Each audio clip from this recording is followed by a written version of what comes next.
Live again from Miami, January 30th. Today, covering a very interesting topic.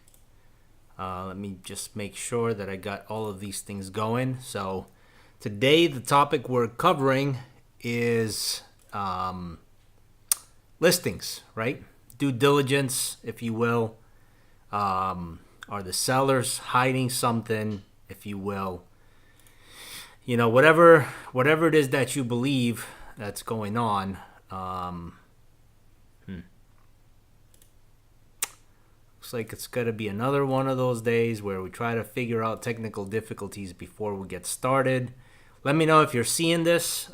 Just comment something if you're seeing this. Chat overlay. Just want to make sure that people are actually seeing this. Actually, they're not seeing this on Instagram because I got my phone here. So let me go ahead and get this thing started on Instagram. Thanks for your patience while we get this thing going. Put the phone right over here.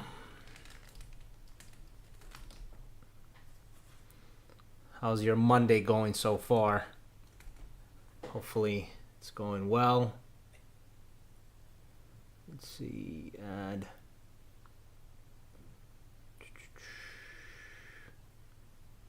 I think I would have been better at this by now, but cool, here we go.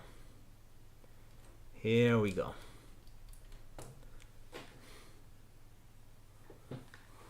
All right. So YouTube is going. So again, Maxim Cruz, we're on Twitter. Sorry, we're on Instagram now. Just about to go live on LinkedIn as well. Still trying to figure this out as I do this with my team. That's the one problem with having VAs. When they're not here, it's hard to get this thing going, but I got no idea. Wandali, what's up, brother? Excited to see you here in Miami soon. It's gonna be coming for the World Baseball Classics. So looking forward to that. So today we're going to be talking about due diligence. If you know what due diligence means, it's pretty much the process when you are, figuring out, or not figuring out, but it's the process where, man, this sucks.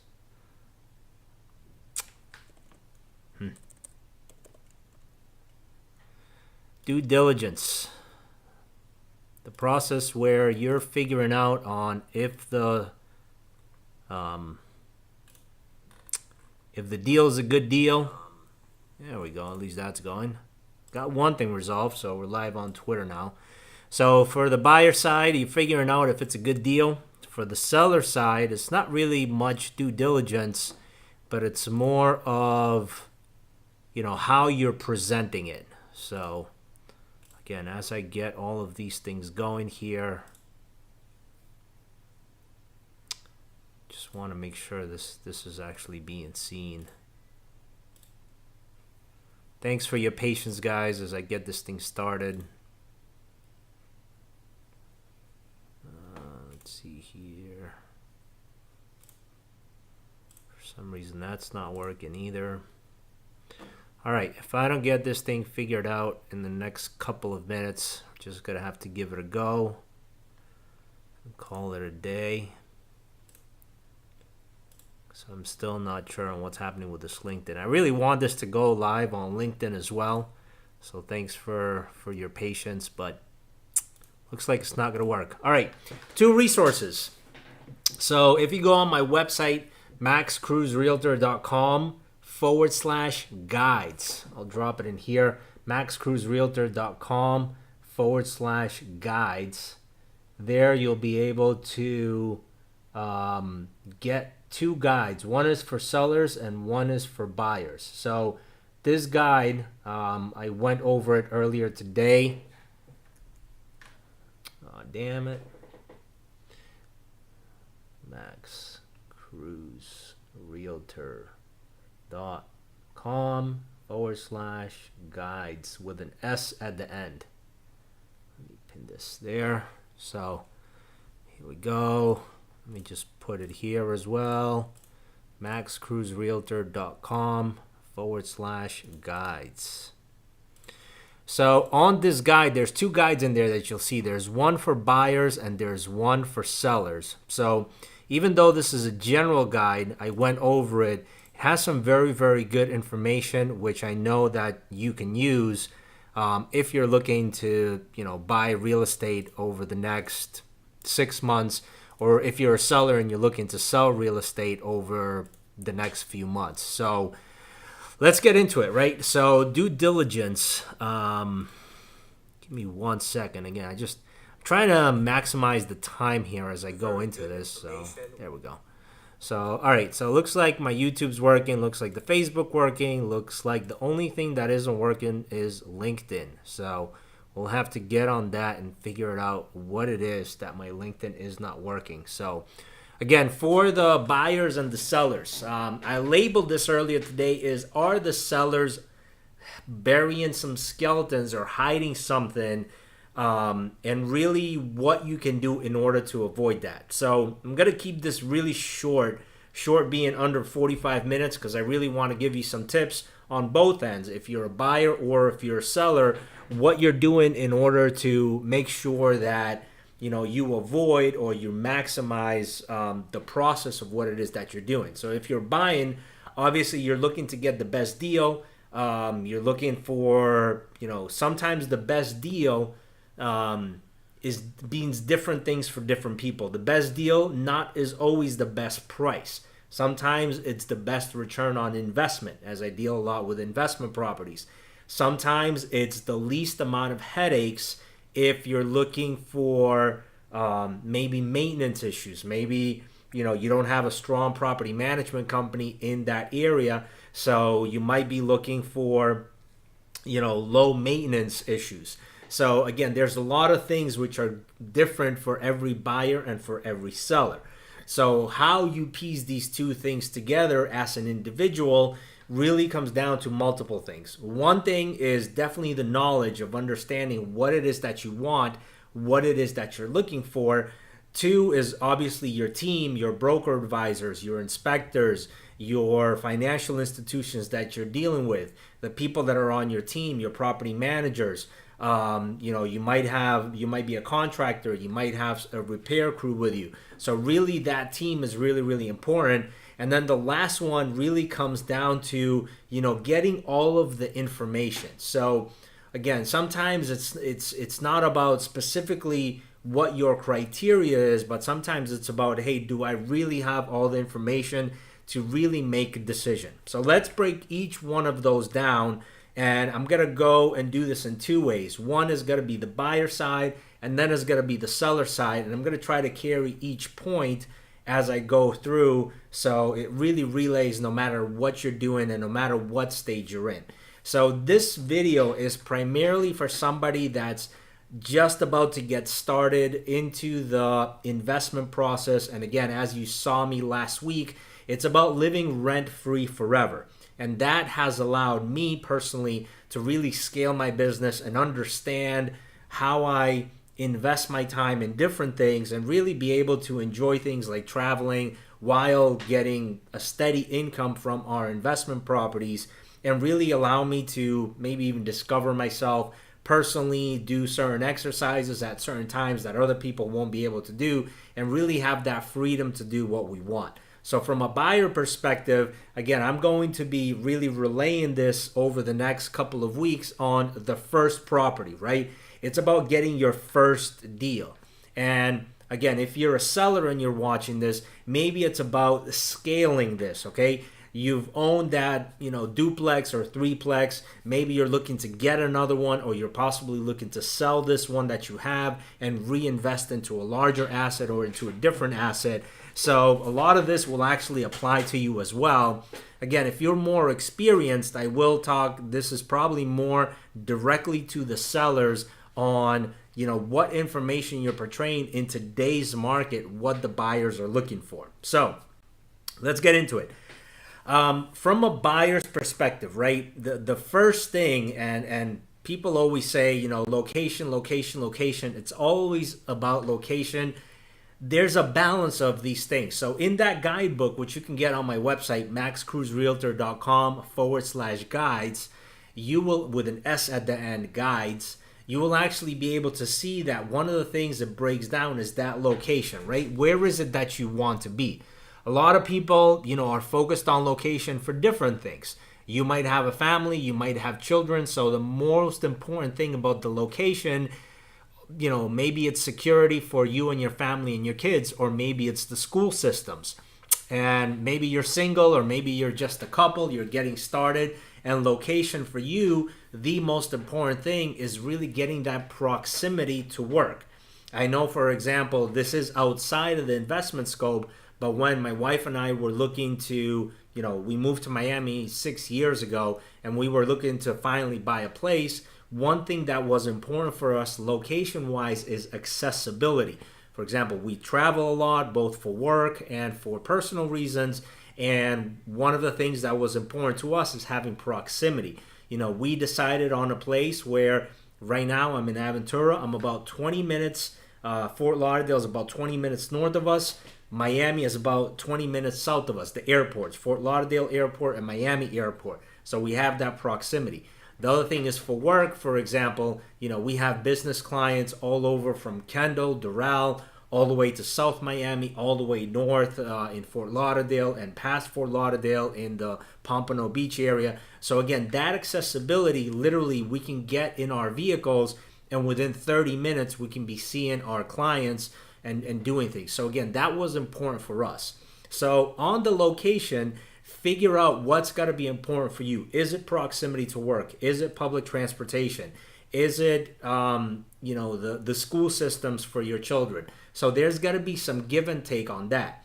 On the seller's perspective, again, on the location, the number one thing that I'm seeing right now across the United States, especially in urban and suburban neighborhoods, is rezoning.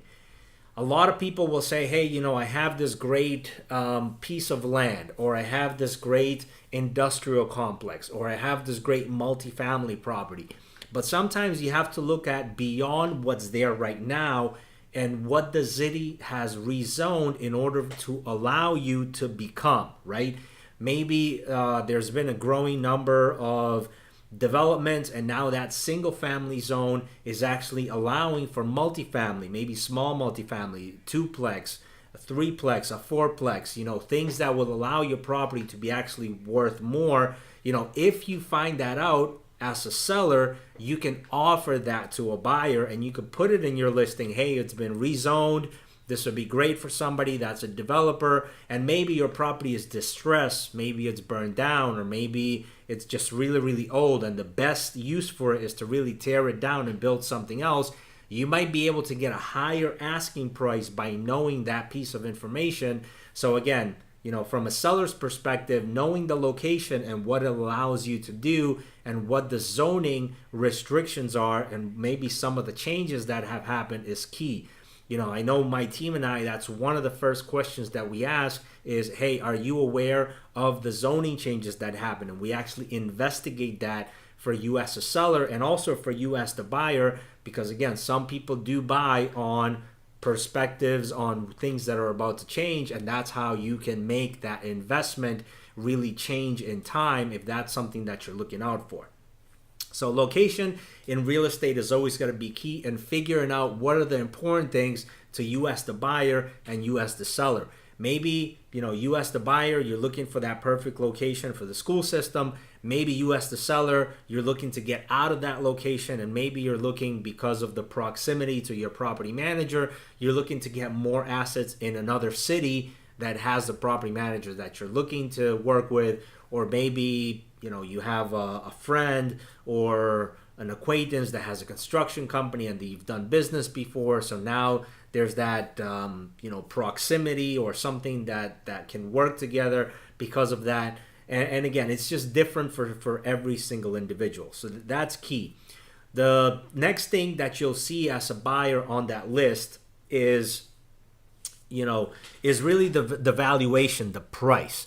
And a lot of things right now in the market that we're in today, a lot of people are trying to figure out is, hey, what price is right for me? Is this price right?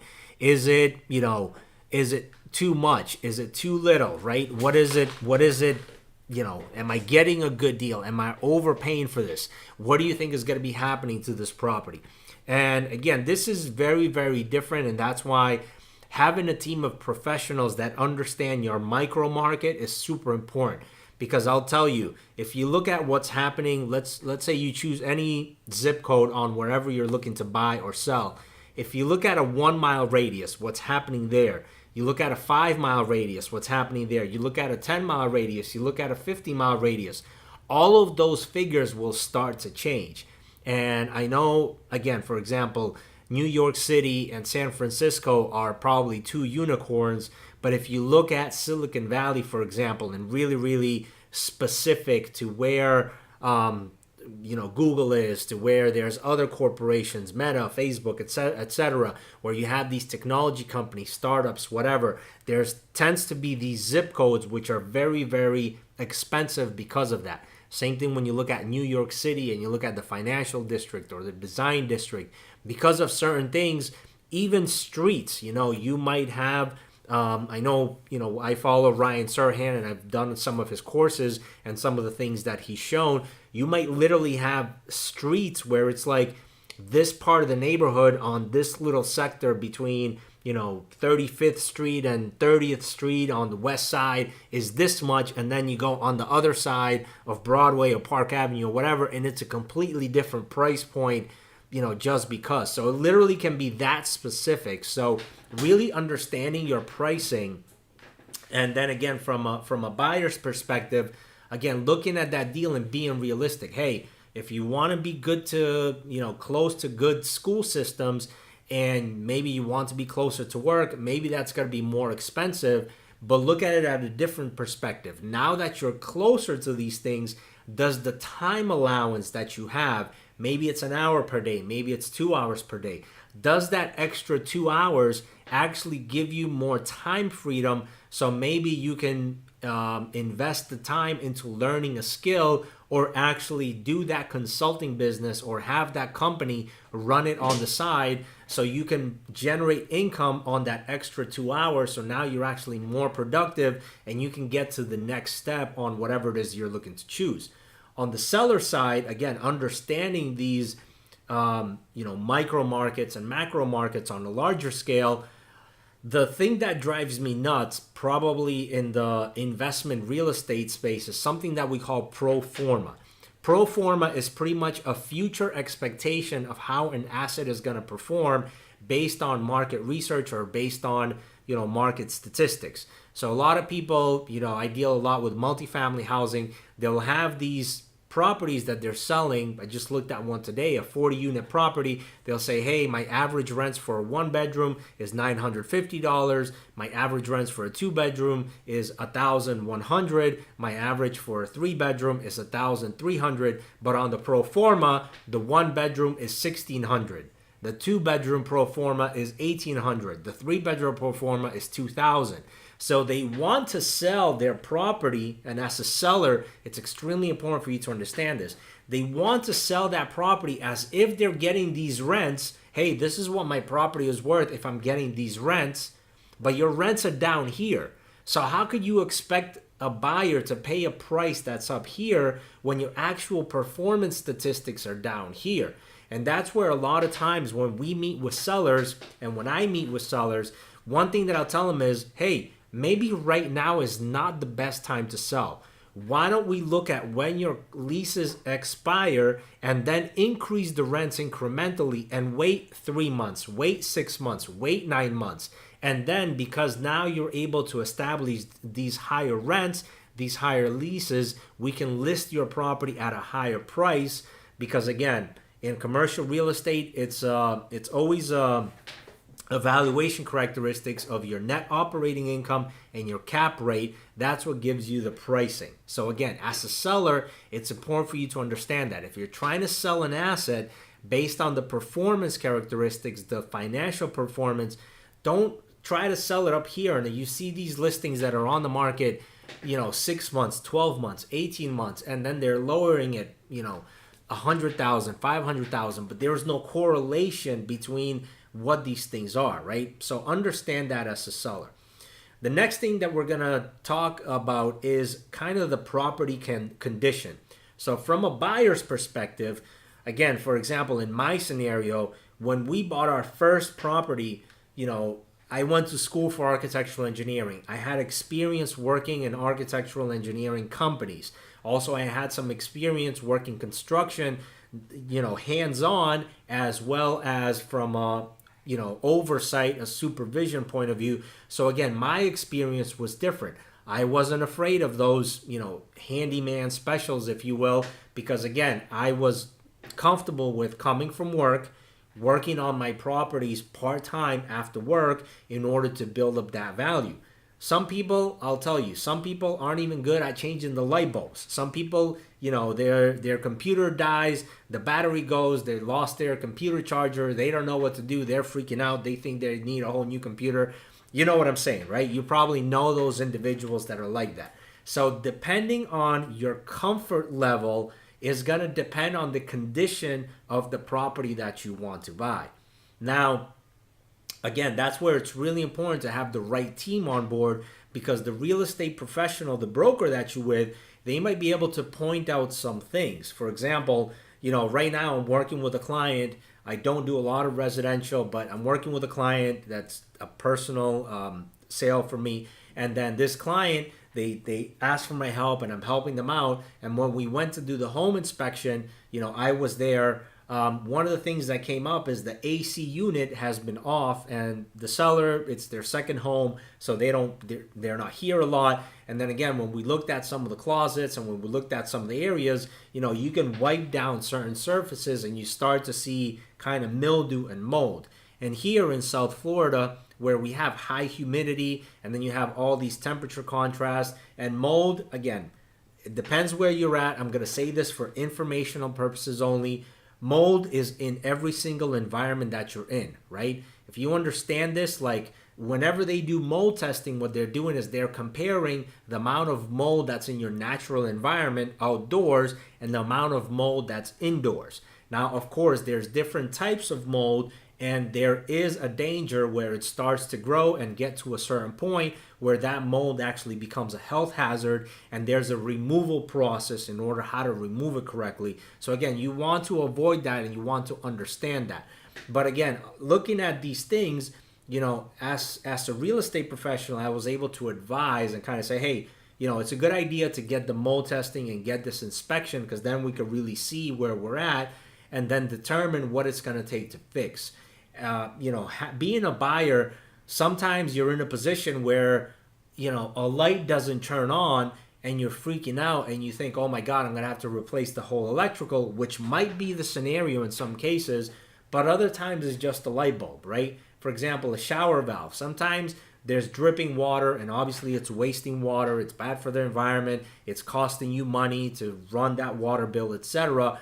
But other times when you understand certain things, you're like, well, yeah, you might need a new shower valve, and maybe the shower valve is outdated, so you have to break the wall, you have to retile it. So again, you have to have these costs, figured out and make sure that you're putting it into your investment budget, because the last thing you want to do is buy a home for X amount, let's say $300,000, and now all of a sudden you need to come up with extra $20,000 in order to do the small repairs, in order to put in a furnace, the roof is leaking. So you kind of see what I'm saying. You kind of need to really do your due diligence and figure out, hey, what is really going on here, and is it a big deal where, hey, maybe I call a couple of friends, see what handyman they have. They come in, they replace a light fixture, they fix a leaking shower valve, whatever the things. Or is it something major where, hey, I need like an engineer, I need a contractor, I need to do this thing right, there's going to be permits involved. So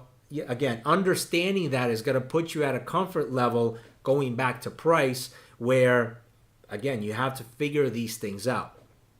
And this is probably where I'm going to spend now the bulk of my time, is talking to the sellers, right?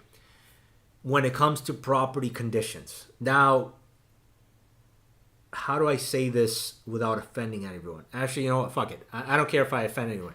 If you know that your property is a piece of shit, right?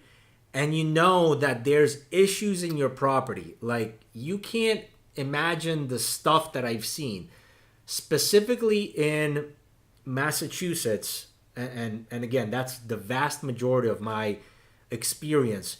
In Massachusetts, you have a lot of homes that are older, right? Like I'm talking about 1900s and older. So we're talking about homes that are 100 plus years old, even homes that are 70, 80 plus years old. And the other thing is, like, these homes, when they were built, they were not built to the same standards as we have today. Now, some of them were extremely overbuilt and extremely sturdy. And even though some things are maybe out of today's code, they are still very, very usable and very sturdy. But other things over time, especially with things like moisture damage, leaking damage, fires, termites, insect damage, etc., properties start to decay. And one thing that I got really, really good at when I was younger was doing beam replacements. So beams are the structural, beams, the actual supports that support the structure of your homes. And again, you'll see some of this even in commercial buildings where you walk in and you feel the floors really, really bouncy, or you feel that they're sloping or sagging or something that's going on. And as a seller, I mean, if it's one thing if you bought the property, a couple months ago and you're still trying to figure it out. But overall, you probably know. You probably know if there's shit that's wrong in your property. Now, again, having the right team behind you and dealing people in an ethical, moral way. I've been to listing presentations where I say, hey, I would strongly suggest that these things be repaired prior to us listing it. And some people will say, well, don't worry about it. You don't have to disclose it. And fortunately, as a real estate broker, once you know a material defect, it's on you, right? Ethically, and it's license law, you need to disclose it because it's visible. Like if there's a broken window, like if that wall behind me had a huge hole and it was there, I can't just say, oh, well, that doesn't exist and, take it out of all my pictures and refuse to show people that hole if I saw it with my own eyes and I know that material defect exists. Like that's unethical and that's a licensing violation for a real estate agent, for a real estate broker. But also from a seller's perspective, like again, if you know you have shit wrong, why don't invest the money to fix it, right? I understand that you're not going to make it perfect. And I understand that you're selling this property because maybe you're tired. Maybe you're just ready to scale to the next level. Maybe you don't want to deal with the contractors. There's all of that. And again, in some scenarios, I would agree with you. Hey, it's really not worth your time to go in there and replace the siding or replace the roof, because it's not going to add, a huge amount of value. Now, time-wise, from a seller's perspective, maybe it is worth it to, again, it has to be done on a case-by-case scenario. It's worth it to go in and do these major repairs because, for example, the other day we were looking at a property, and if the seller, just for the sale, if they replace the roof, which is approximately $80,000, and the siding, which is approximately $60,000, we're talking about a $140,000 investment, which luckily they can tap into a line of credit, which they have. So they can tap into that line of investment. But again, the comparables, they were going to spend $140,000 and they can actually get anywhere between $200,000 and $250,000 extra on the sale price. So again, when you look at these type of investments, number one, I know if it has a new roof and it has new siding, it's going to sell quicker. So we're going to be able to move the property faster. And then number two is they're going to get that net higher sale price in order to do it. So sometimes you have to think about these things as a seller where you say, okay, well, I don't want to spend $140,000 on this asset. My focus is over here. Okay, not a problem. But if your focus is over here, let's say your property isn't performing well, And let's say you sold that asset and you were able to put it in another investment, and you're able to generate an extra $10,000 per month of net income after all your expenses. In a year's time, we're talking about an extra $120,000. So again, let's go back to the same scenario. As a seller, you decide not to invest on the roof, you decide not to invest on the siding. Now your property takes 1 whole year to sell. What does that mean? That means that you had an underperforming asset for a full year. You were dealing with the property management, you were dealing with the stuff that came up, and then you actually lost that potential of $120,000 of extra income. So again, everything has to be looked at when you're looking at that from a seller's perspective. So again, if you know something that's wrong with the property, please, as a seller, disclose it. Now, going back to the buyer, let's start off, and this applies to both sellers and buyers, on how, scientifically, this is a scientific process. This is not an art. This is a step-by-step checklist on what it is that you want. So, for example, from a buyer's perspective and a seller's perspective, when I go to a listing appointment, one of the things that I take is a property condition statement. And I'm trying to figure out, hey, what is the property really worth in comparison to other properties? So because of my construction experience and my architectural engineering knowledge and my degree, I'm able to kind of look at it at a more forensic sense. So let's start from the ground up. The first thing that you want to do, again, seller or buyer, is look at the zone, right? Look at the zone. How's my soil? Am I in a flood zone, right? Sometimes if you're in a community that has, for example, different types of flood zones, and flood zone is a risk measure, right? All areas are flood zones. It's just when you look at how the insurance companies rate it, and they're looking at, a 100-year flood, a 500-year flood, a 1,000-year flood, a 50-year flood. Each one of those categories, the lower the number, let's say that you have a potential of a 10-year flood, your insurance is going to be more expensive, specifically flood insurance. If you're in an area where you're in a 100-year floodplain, your insurance is going to be less. If you're in an area where you're in a 500-year floodplain, like in the middle of New Mexico, for example, let's just say, where it hardly rains, your flood insurance is probably going to be pennies on the dollar. So again, from both a buyer and a seller perspective, make sure you understand that. So again, starting from the soil, starting from the ground, how is that performing? Next thing, as you're walking around the property, look at the soil. How's the landscaping around it? What's going on? Do you have a whole bunch of trees that are dead, that are falling down, that are dry? Do you have patches of grass that are overgrown or that are dead? Do you have things that are visibly there that need soil things? Do you have a whole bunch of erosion of something that continues to rain, and then you see this ditch where water is just continuing to go down, right? Look at that from both a buyer and a seller. For example, if you're a buyer, question that. Hey, it looks like this area gets a lot of water. Are you having any issues with your foundation or with your basements in that area if you're in a basement zone?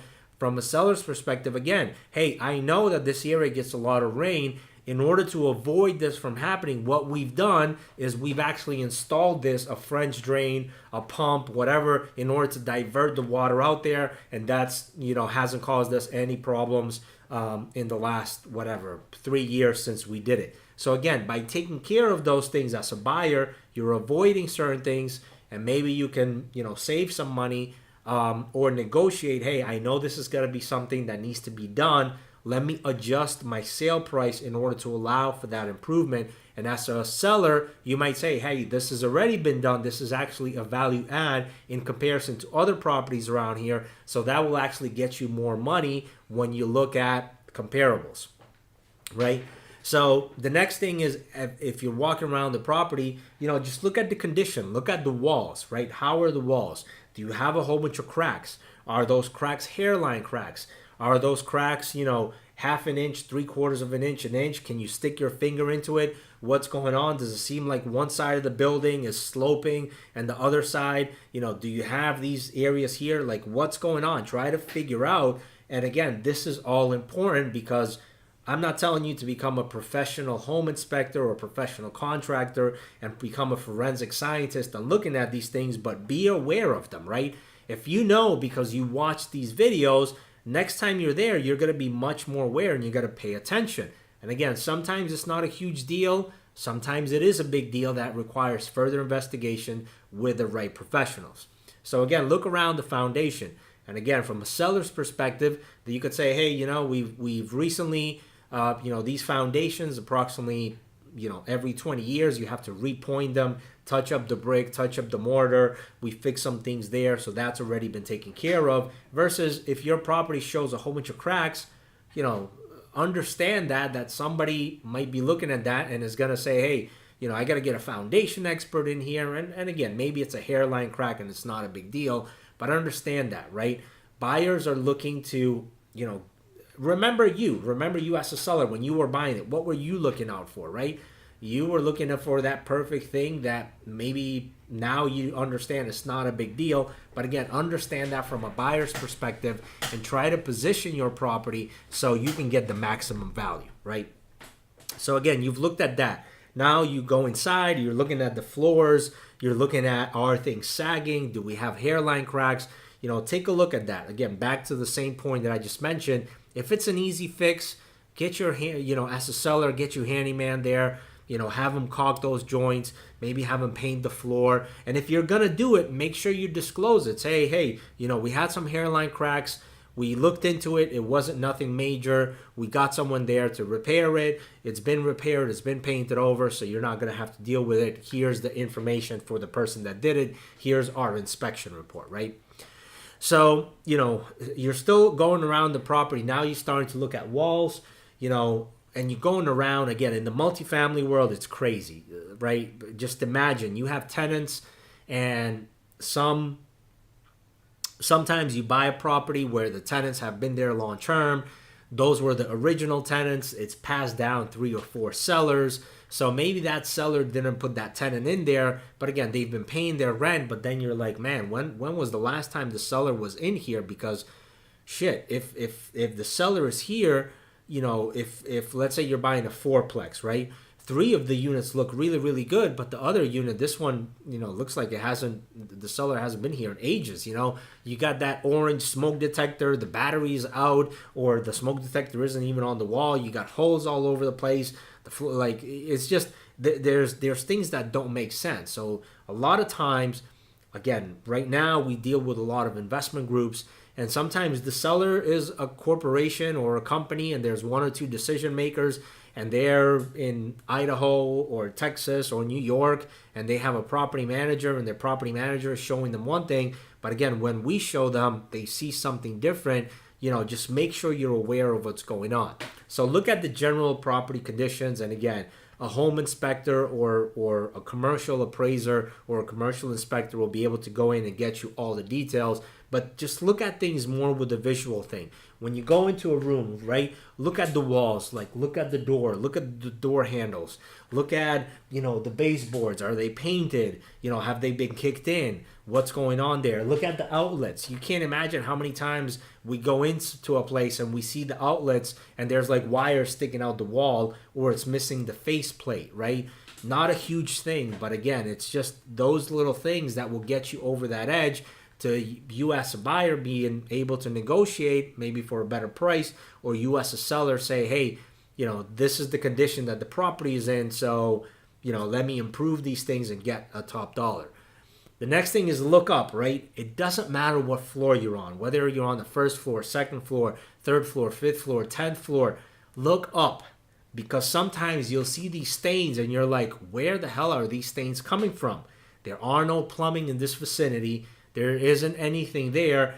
Was it something that somebody took a gallon of water and just shot it up and you're like, what the hell was going on here? Or is there a further thing? Like, you can't imagine, especially in concrete buildings where you have concrete slabs and you have concrete walls, sometimes you have old pipes that are running in the walls, and those pipes corrode and then they start to cause leaks, and you're like, I have no idea where this is coming from. And it ends up being that on the other side of the wall, the configuration for the floor plan is a little bit different. and there's a bathroom, and for some reason they ran the pipe through the ceiling from the main where your kitchen is over there in order to connect it. Some weird things like that. But just look at these things. Look up, right? What are you seeing on the ceiling? Again, what is going on? And then, as you're walking around, look at the doors, look at the windows. Windows are a huge thing. Number one, for energy efficiency. People nowadays, especially in South Florida, they want to see those units in better condition. And both from a buyer and a seller's perspective, there's a lot of programs out there that are subsidized, whether it's by the federal government, the state government, or the local government. There's some programs that actually give you, whether it's tax incentives, like a tax dollar amount that you can write off on your taxes, or it's an actual write-off, a discount, or some states, I remember in Massachusetts, there was a 0% interest loan for you to improve energy efficiency systems like windows, insulation, heating systems, etc., etc. So just look at that, right? And again, from a buyer's perspective, if you have broken windows, right? And same thing from a seller, like if you have broken windows, like how many broken windows do you have? Is it just the one broken window, or do you have a 20-unit apartment complex where the neighborhood isn't so good, there's been some gunshots around the area, and you have like 4 or 5 broken windows, and those haven't been repaired? Like, I'm just talking reality. So again, just be aware of that. I know that it sucks, but in a sale, when you're selling that, some windows, most windows, you can get a window company, they pull out a pane, they replace it, so you don't have to spend $300, $400, $500 replacing a whole entire window. You might be able to fix the glass on that. But again, if it's in a distressed condition, and that's what it's shown, as a buyer, they're going to try to negotiate. As a seller, be realistic and, stop asking top dollar for shit because it's shit. So, the next thing is really your mechanical systems. And this is really where it's important to really have the right people on your team, because some people, like myself, we understand what it takes to build a building from the ground up and all the different systems. And I'm going to seminars, I'm going to training, I'm looking at where systems are changing, how things are done today versus how they were done 30, 40, 50 years ago, but it's good to have an understanding. Like that light that you see behind me, it's not just there out of photon magic. Like there's wires that go inside of the wall that come from an electrical panel, that go from an electrical main line, that go from an electric meter. All of that stuff, when you have a basic understanding, you could look into and be like, hey, this switch over here doesn't do anything. And when I flip the switch in this room, it turns on whatever, my incinerator in the kitchen. There's something that's going on. And again, from a seller's perspective, if you have some major electrical issue, like for example, we see this a lot in industrial complexes where we look at, for example, 3-phase wiring, and you have different things going on. Sometimes you go into, I've seen this, especially, those strip centers where it's probably, 1960s, 1970s construction, and you might have like a big box store like, let's say a Michael's or some sort of hobby store, and then you have your small little restaurants, your Chinese place, your Domino's Pizza, etc., and maybe you have a dentist in one of the corners. You might have like a Family Dollar or a Dollar Tree. The shopping center I'm talking about, where there's like 6 to 10 tenants, and they're everything from a bigger supermarket to that. Sometimes you go to these mechanical rooms, and I'm talking about like you need like an electrical mechanical degree for you to figure out which wire is going where. Like from a seller's perspective, number one, I understand triple net leases, and I understand sometimes everybody got to take care of their own stuff, but you won't imagine the impact that it has when you can get an electrician for under $2,000 to $3,000 to go in.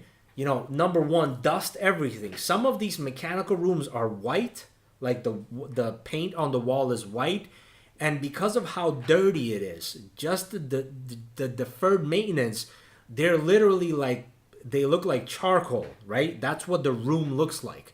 So just having a nice cleaning there, get an electrician, get it nicely cleaned up, have them tug the wires, have them zip tie some of the things. even if anything, just for the pictures, just because it looks organized, just because it's labeled, you might be able to get a higher sale price on that. And if anything, it's pride of ownership, right? Have things be clean, and again, it's a liability things. If there's a fire, if there's a major issue and somebody comes in and they don't know what's going on, you're preventing a liability. So again, some of these things as a seller you can actually plan. So you're saying, hey, you know what, I'm going to sell in about 2 years. I know that I have some deferred maintenance. Let me start working on these things, so that way when it's time to sell, I don't have to come up, or I don't have to make this investment $20, $30, $40, $50,000 all at once, but I could phase it out over the next 2 years. And some of these things can actually be maintenance items, which are 100% tax write-off. And then, you know exactly what I'm talking about. So just plan for these things. So again, as a buyer, when you're looking at these and you're looking at these mechanical rooms, just go in and see, does it look extremely dirty? Does it look like, and the other thing is too, is it clean, right? For example, restaurants, right? If you go in, yes, there's a certain maintenance thing of how clean it's supposed to be, cleanliness. But if you go in and something looks impeccable, and then you go in again and it looks impeccable again, sometimes you have to ask yourself, like, are we trying to hide something here? Is it too clean because there's something behind that wall that's going on? So again, it's almost like a catch-22. And again, that's where you need to have that communication, where the seller can provide documentation, especially in today's day and age. It's so easy to get a digital invoice. I know of a lot of service contractors that still write out things by hand, but there's probably 1 out of 10 that I deal with that, at least if they do write things out of hand, at least they'll go in and they'll have their admin or somebody else type it up and then give it to you digitally, or maybe they'll scan it and then email it to you. So again, it's very, very easy in today's day and age to have the digital tools in order for you to maintain documentation.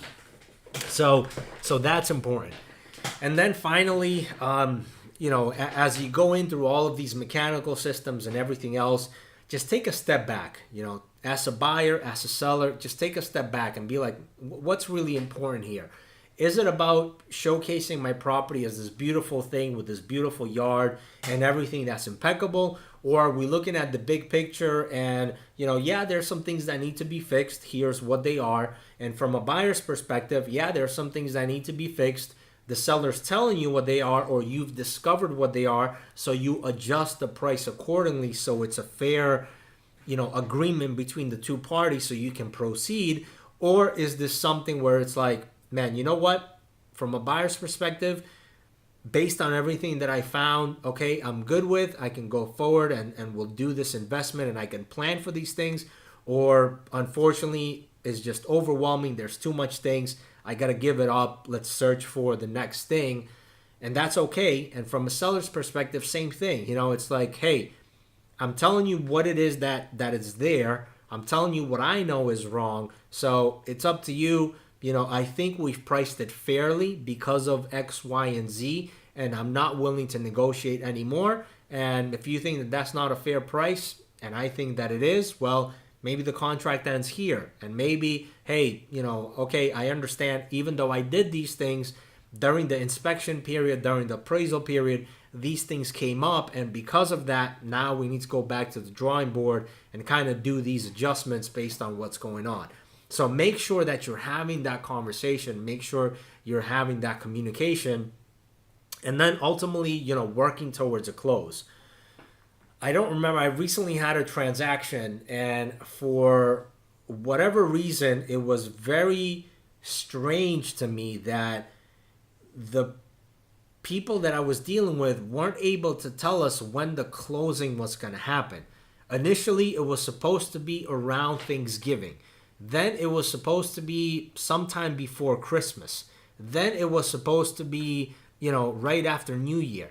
And this is a referral, so I passed this on a referral. But again, I was in communication with the clients that I had referred, and I was into the communication with the referring agent.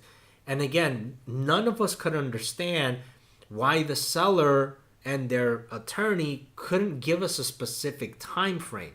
And that was very, very, weird to me, because all the transactions that I've dealt with, it's like, okay, we're going to do the due diligence, we're going to do the inspection, we have this thing for financing, we have, if it's a cash position, we're going to go hard with our money on this date or whatever, and then the intent is to close in 30 days. So today is, January 30th, because whatever, February, 28th, whatever, we're going to close on March 1st, right? Or let's say, it's just to make it simpler, we went under contract January 15th, we're going to close 30 days later, on February 15th. But this scenario was the first time that's ever happened to me, that I saw that there wasn't a date. So from a buyer and from a seller, have these dates, right?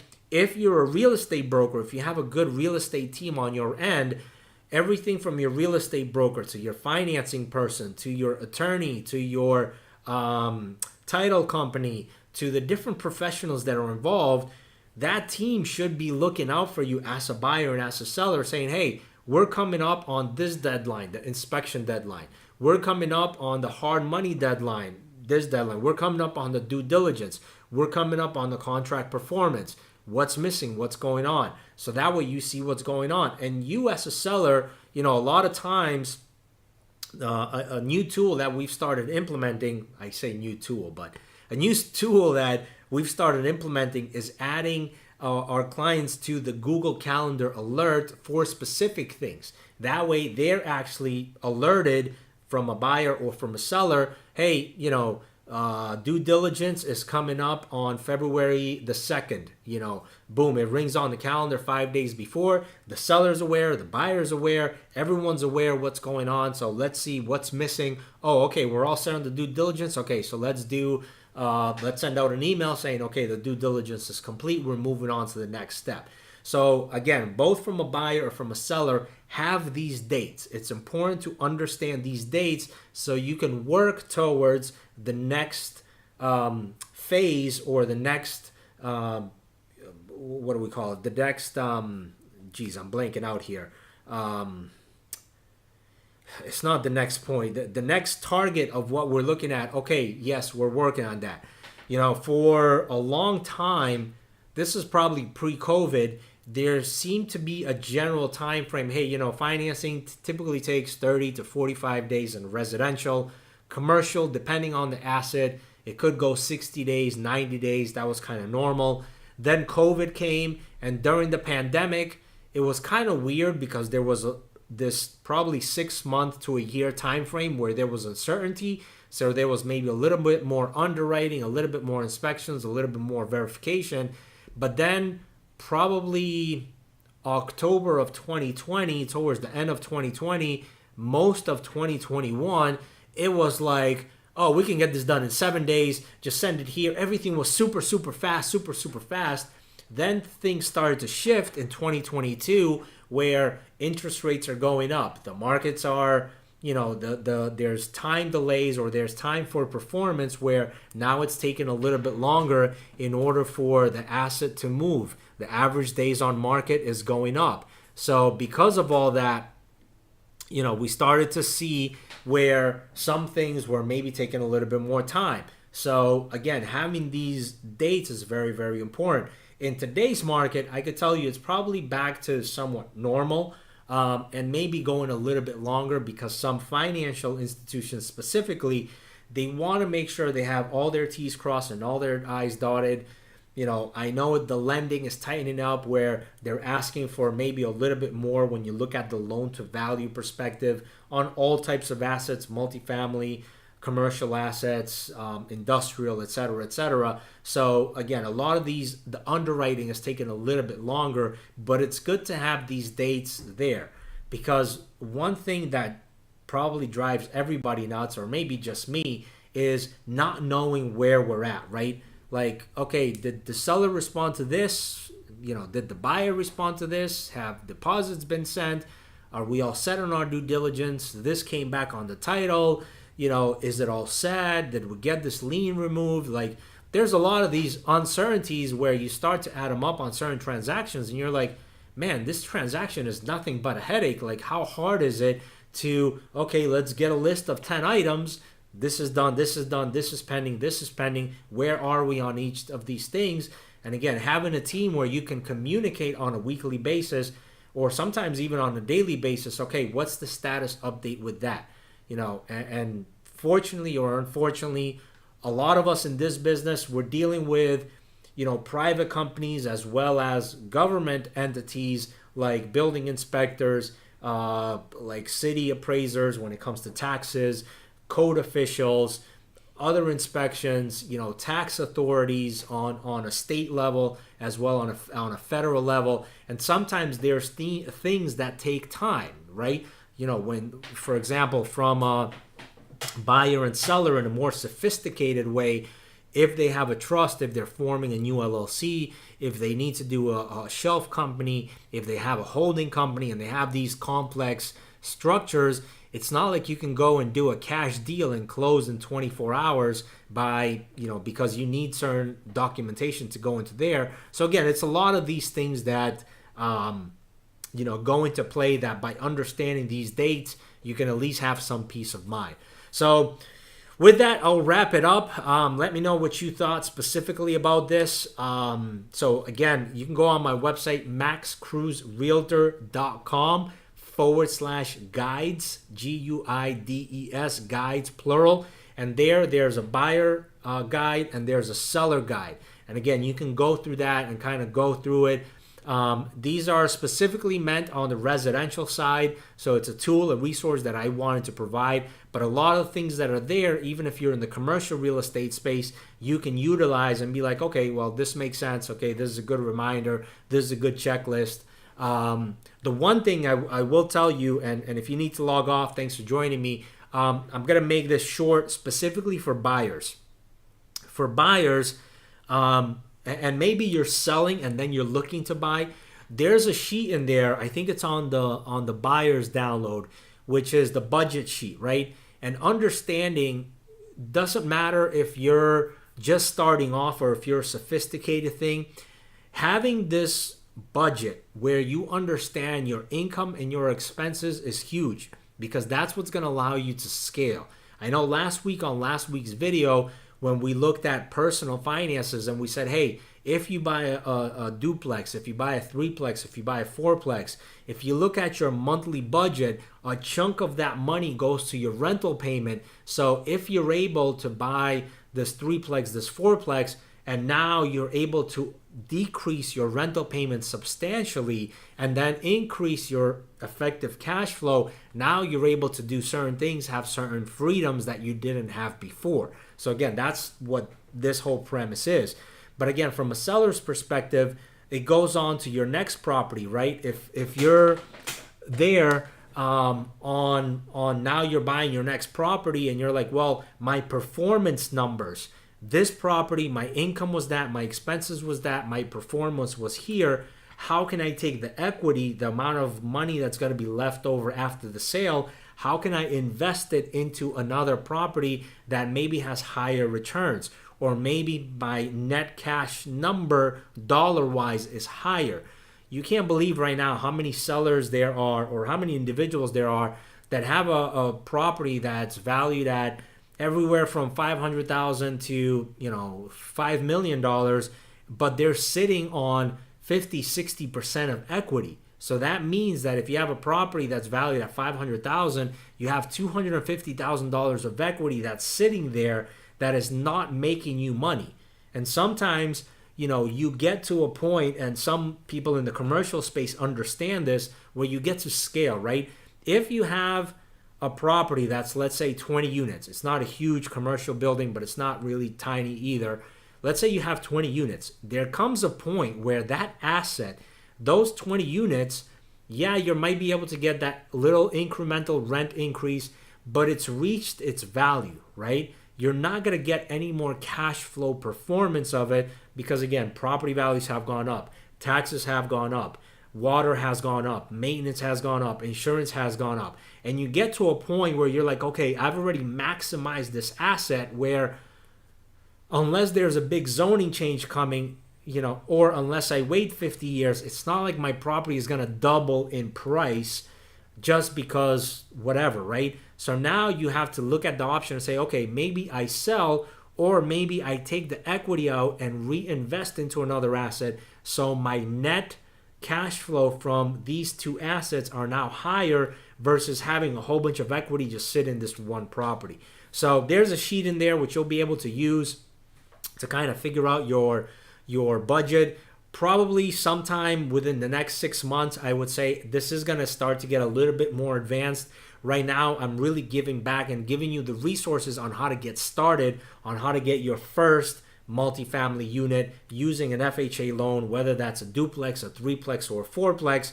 You're welcome to use a conventional loan. It's just you're going to have to put in a little bit more money. So again, if you're going to live there anyways, you might as well use an FHA loan. But if this is maybe you are looking to buy a fourplex and you want to do a conventional loan, this could work for you as well. But again, the most important thing is getting that one. So again, it's a combination of reducing your expenses by taking that rent out, so you're getting more rental income that comes in to cover your mortgage, to cover your rent where you're living rent free, and now you're able to scale over the years. So as a good friend of mine says, real estate is not a game where you get rich quick necessarily. It's a game where you get rich for sure, and sometimes it just takes a few years in order for you to see the fruits of your labor. So go ahead and get those guides, maxcruzrealtor.com/guides. Comment below. Let me know what specific topics you would like to see more videos of, and I'll continue coming on here live every single week. So with that, have an awesome night, and I'll see you on here on the next video. Thank you.